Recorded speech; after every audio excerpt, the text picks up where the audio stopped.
And that is exactly why the Flashpoint Paradox is an incredible example of an alternate timeline and one of, if not the best animated superhero movie in the last 20 years.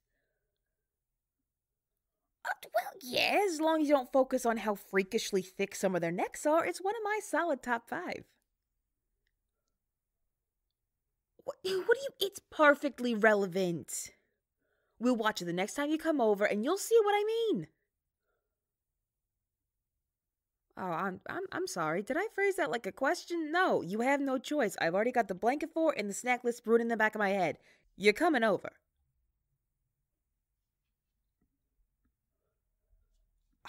As if you don't love my commentary. And you have no right to judge me when you're the one asking questions every 3 seconds. Alright, fine. Stay in your denial a little longer. That's fine. What? I thought I was allowed special after hours privileges. All right. I'm going. Before I go, do you need any help wrapping up? I know Rose isn't here tonight, so I could lend a hand. Okay, if you say so. Yeah, whatever. I'll see you later, bud. And I'm not forgetting about that movie. You can't escape it. All right, text me when you get home safe, okay? Later. And that goes over there.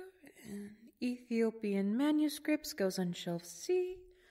Tales and Fables got moved to shelf T. And we're still waiting for those encyclopedias to come in. And I'm back to narrating in Rose's voice. Again. Am I really so bad at my job that I need Rose's voice in my head to keep me on track? I can't handle myself without thinking of some imaginary babysitter. Oh, God, even the self-deprecation sounds even worse in her voice. Not like she would say any of that anyway. She never talks like that to me. She'd say something like, "Oh, I do it all the time. Everyone has their process of how they work. There's no correct way of doing anything."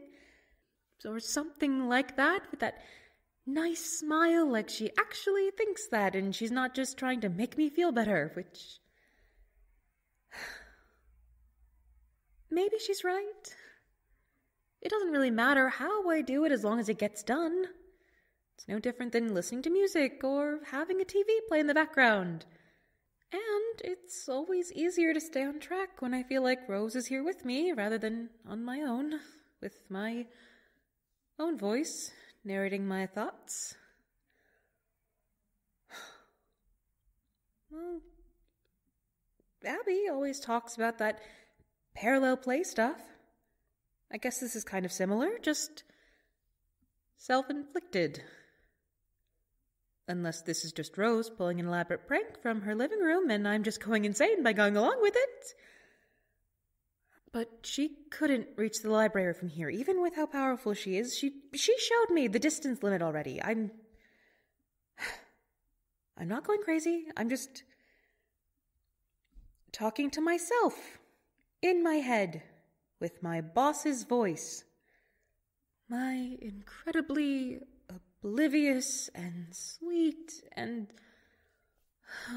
pretty boss's voice, who I definitely don't have a crush on no matter what Abby says, because I already have a crush on her and I refuse to be into both of them at the same time when I have no shot.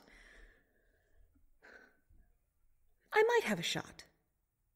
Who's to say I don't? It's not like they're dating anyone, and they both like me, I think. Unless they're secretly dating each other, and I just had no idea, which would be absolutely humiliating, but I could still have a shot. I could still have a shot. I could take it. I should take it. What's the harm in trying? They say no? Actually, that would be awful. But still, but nothing. What would either of them see in me?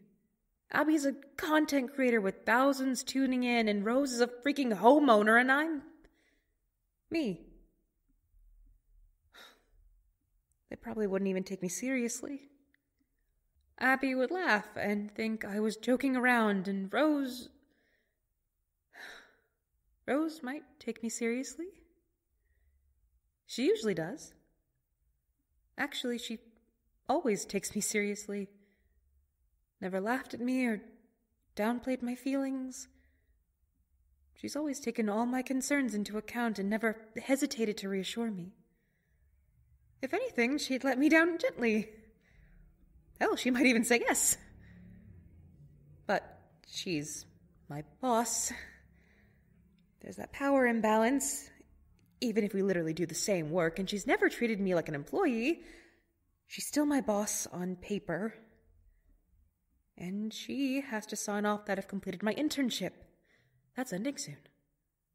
Already? I feel like I just started. Either way, it's almost over.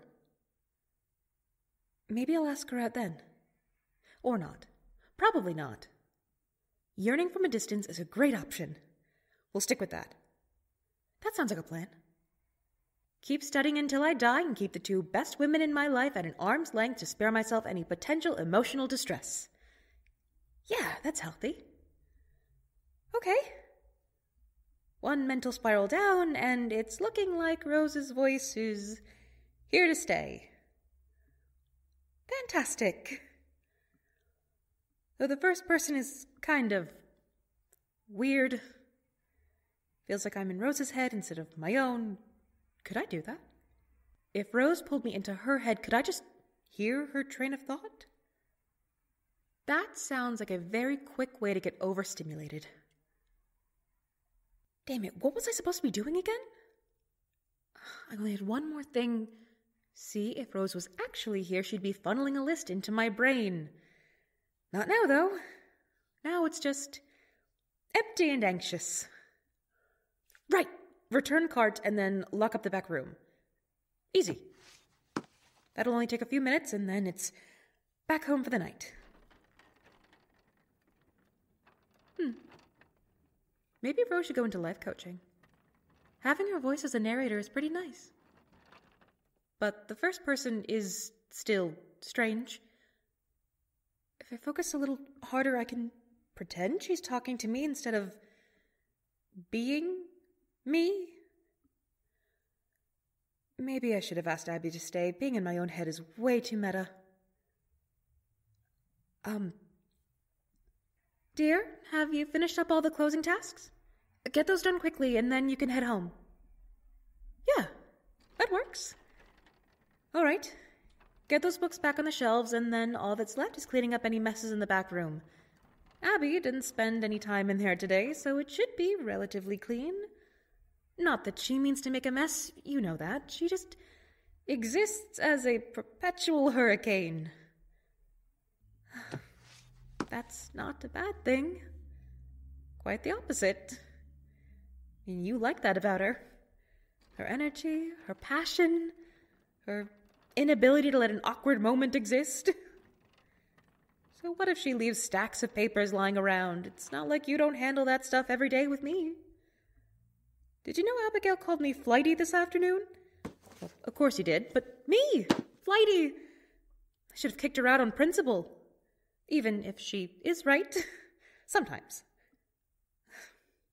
I'll always insist that the only reason she hasn't been banned from the library is because she always returns her books to the right spot. It's the least she could do, spending all this time here. And that means the return cart barely ever has any more than a handful of books to put back. And God knows if she didn't, you'd have 2 full carts to put away at the end of every single day. Maybe you should get Abby to teach you to speed read like that. Maybe then you'd make some actual progress in studying. Stop that. I wouldn't be that mean, and you know it. It's harder to be self-deprecating when it sounds so wrong in my voice. Maybe I should narrate in your head all of the time. It might boost that self-esteem of yours. It's a good thing Abigail isn't a telepath, or else you'd have both of us in your head praising you. What a nightmare. What an absolute dream. And we're right back to both of us. Seems you can't get me out of your head. Oh, that's a terrible pun. You should tell that to Abigail. She'd love it. She loves any jokes you make. especially at my expense. Shouldn't you feel bad for being mean to me? No, of course not. You know I can take it. I've given it right back on several occasions. And last book. There we go. You've already gotten another task done. You need to stop doubting yourself and your productivity. If this was actually me, I'd be showering you in reassurance. But apparently, even if it's fake, you can't compliment yourself. We'll work on that. We have been working on that. Even with how much you second-guess yourself, it's nowhere near how bad it was before you moved here. Before you met me and Abigail. I guess it's harder to hate yourself when you have two people constantly thinking you're amazing for just existing. Maybe because existing is enough. And that makes you enough regardless. Oh no, are you actually starting to believe your own daydreams? You're losing it. Good, maybe you should every once in a while. For now, put the cart back, and now all that's left is the back room. The front desk is organized enough, and if you try to take down all the paper frogs you made, you're just going to make more in the morning.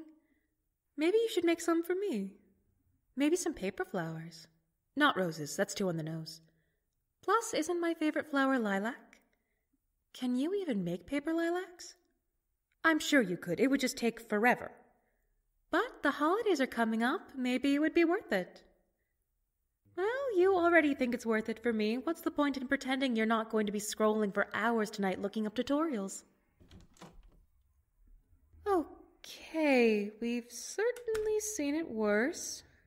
Papers are all over the place, but that'll take, 30 seconds?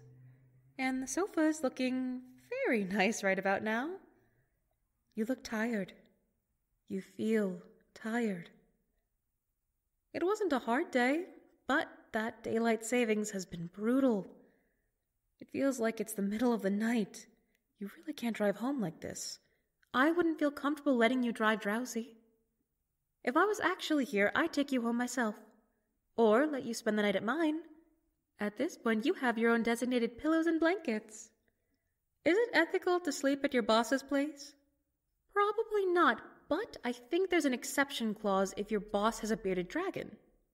Excalibur would miss you if you didn't come over. He's an attention seeker.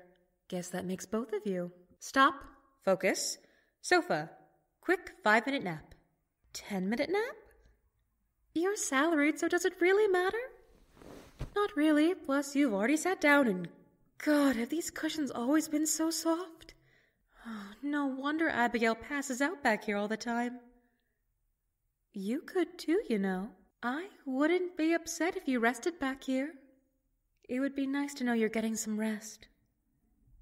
You've earned a moment's rest, dear. You've been doing so well. You're so good for me. But I would never say that out loud, of course not. It's not like I've praised you in the past so much that you are practically floating out the door. Because you love praise.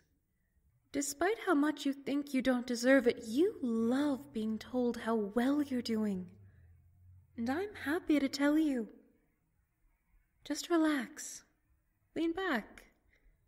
You worked so hard, put so much effort in today. Don't you deserve some time to yourself? Don't you deserve to feel good? I think you do. I've seen how much you're putting into all this. How hard you're working. I see it. I know. I'm so proud of you. Maybe we've taken this a little too far. It's just a daydream. What Rose doesn't know won't hurt her.